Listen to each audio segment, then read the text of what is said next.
আশা করি সবাই খুব ভালো আছেন। আজকে তৈরি করব অনুষ্ঠান বাড়ির স্টাইলে এঁচোড় চিংড়ি রেসিপি। অনুষ্ঠান বাড়ির এঁচোড় চিংড়িতে কি এমন স্পেশাল মশলা দেয় যার জন্য এঁচোড় চিংড়ির স্বাদটাই হয় সম্পূর্ণ আলাদা? এটা জানতে হলে ভিডিওটি স্কিপ না করে সম্পূর্ণ দেখুন।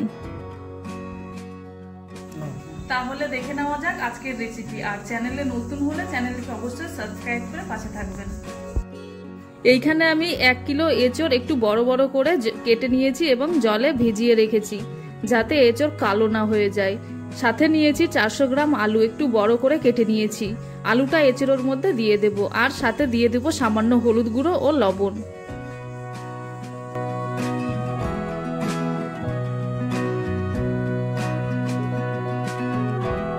এইবারে এঁচোড়টাকে সেদ্ধ করতে দেব। 70% সেদ্ধ হয়ে গেলেই নামিয়ে জল ঝরিয়ে রেখে দেব।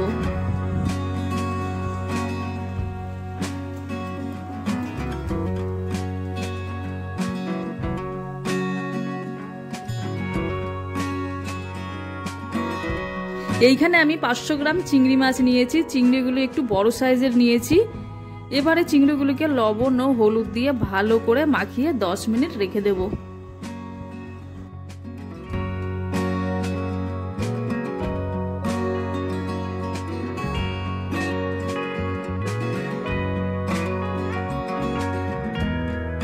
সবার প্রথমে একটা ভাজা মশলা তৈরি করব। তার জন্য কড়াইতে দিয়ে দেব 2টো শুকনো লঙ্কা, অল্প গোটা জিরে ও গোটা ধনা, 3-4টে এলাচ, দারচিনি, লবঙ্গ ও গোলমরিচ। এগুলি কম আঁচে হালকা ড্রাই রোস্ট করে তুলে ঠান্ডা হতে দেব। ঠান্ডা হয়ে গেলে একটা পাউডার করে রেখে দেব। একে সম্পূর্ণভাবে ঠান্ডা করে নেব, তারপরে গুঁড়ো করব। এটাকে খুব মিহি গুঁড়ো করব না, একটু দানা দানা রেখে দেব।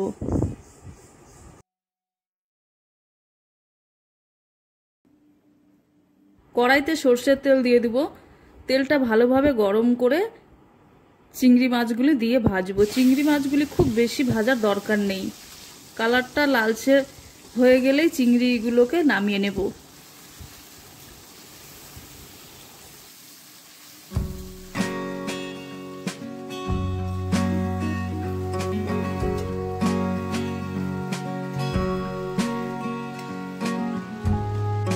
এইবারে ওই তেলের মধ্যে 2টো তেজপাতা ফোড়ন দিয়ে দেব। হালকা কয়েক সেকেন্ড ভেজে নেব। ভাজা হয়ে গেলে এইখানে আমি 2টো মিডিয়াম সাইজের পেঁয়াজ কেটে রেখেছিলাম। পেঁয়াজটা দিয়ে পেঁয়াজটাকে গোল্ডেন ব্রাউন করে ভেজে নেব।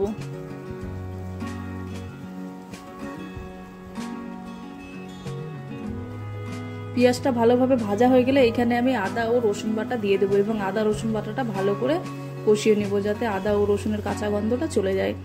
এইবারে দিয়ে দেবো এখানে আমি 2টো মিডিয়াম সাইজের কুচনো টমেটো, আর দিয়ে দেবো সামান্য লবণ যাতে টমেটো ও পেঁয়াজটা ভালোভাবে গলে যায়। এবারে কয়েক মিনিট ভালোভাবে নেড়ে চেড়ে নেব।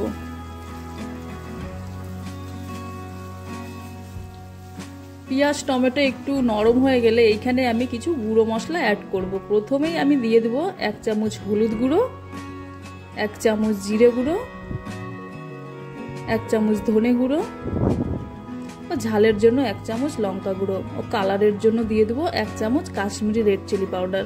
এইবারে সব মশলাগুলি কয়েক মিনিট ভালোভাবে কষিয়ে নেব।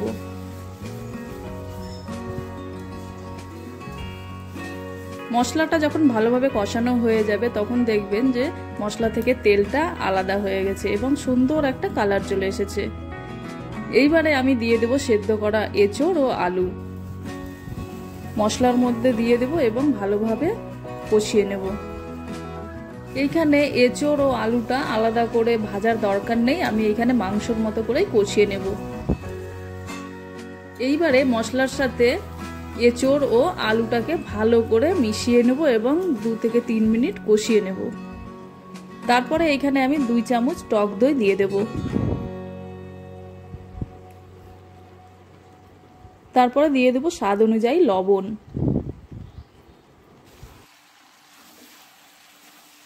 টক দই দেওয়ার পরে এঁচোড়টাকে আরো আমি 2 থেকে 3 মিনিট ভালোভাবে কষিয়ে নেব, তাতে এঁচোড় ও আলুটা অনেকটা নরম হয়ে আসবে।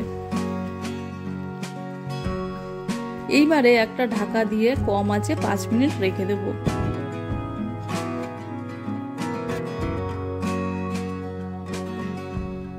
পাঁচ মিনিট পর ঢাকাটা তুলে নেব এবং এঁচোড়টাকে ভালোভাবে চালিয়ে নেব। তারপরে এখানে পরিমাণ মতো জল দিয়ে দেব।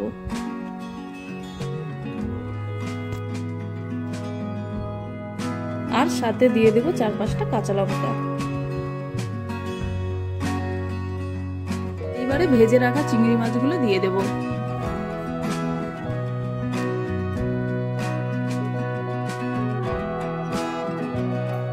এইবারে চিংড়ি মাছগুলো ঝোলের সাথে ভালোভাবে মিশিয়ে নেব এবং আঁচটাকে কম করে 5 মিনিট ঢাকা দিয়ে রেখে দেব।